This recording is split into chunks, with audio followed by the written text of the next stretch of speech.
quelle est notre situation climatique? Ces dernières années ont été les plus chaudes jamais enregistrées. Entre 2015 et 2020, les températures ont atteint des records. On observe clairement un réchauffement climatique, qui se traduit par une hausse des températures moyennes ainsi qu'une hausse du niveau des mers, niveau qui est monté de 20 cm entre 1901 et 2018. On observe également une acidification des océans, ou encore la banquise arctique qui a reculé de 40% depuis les années 80 à cause de leur fonte. Mais pourquoi est-ce que la Terre se réchauffe? La Terre est régie par les lois de la physique. Il doit exister un équilibre entre l'énergie que la Terre reçoit et celle qu'elle réémet.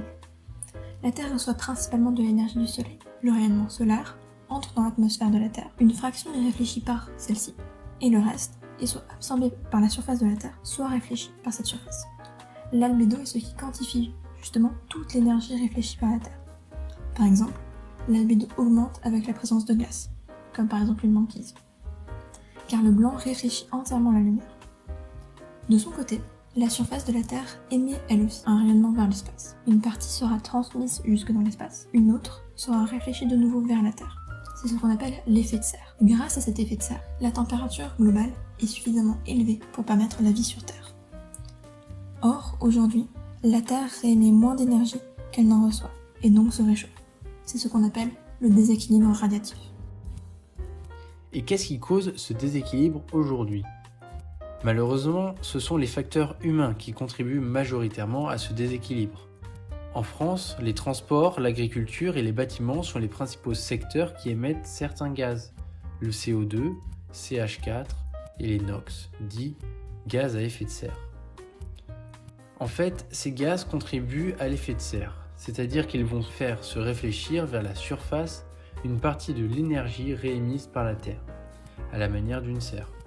Ce surplus d'énergie est alors emmagasiné à 90% par les océans, 3% contribuent à réchauffer la surface des continents, 3% à la fonte des glaces et 1% à réchauffer l'atmosphère. Mais les gaz à effet de serre sont-ils les seuls à influencer le climat? Il existe également des fines particules solides ou liquides, appelées aérosols, qui peuvent avoir une influence sur le changement climatique. Ils se trouvent dans l'atmosphère et ils proviennent par exemple des éruptions volcaniques ou des rejets industriels. En fait, ces particules peuvent absorber ou disperser le rayonnement solaire.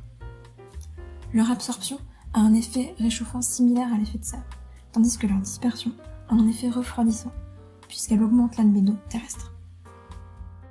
Leur dispersion est donc intéressante pour limiter en partie le réchauffement climatique.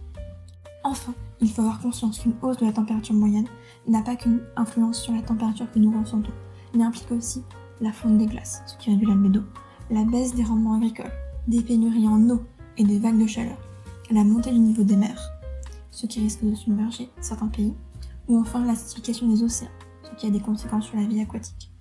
Toutes ces conséquences qui apparaissent fortement dès 1,5 degré en plus peuvent rendre une grande partie de la Terre inhabitable.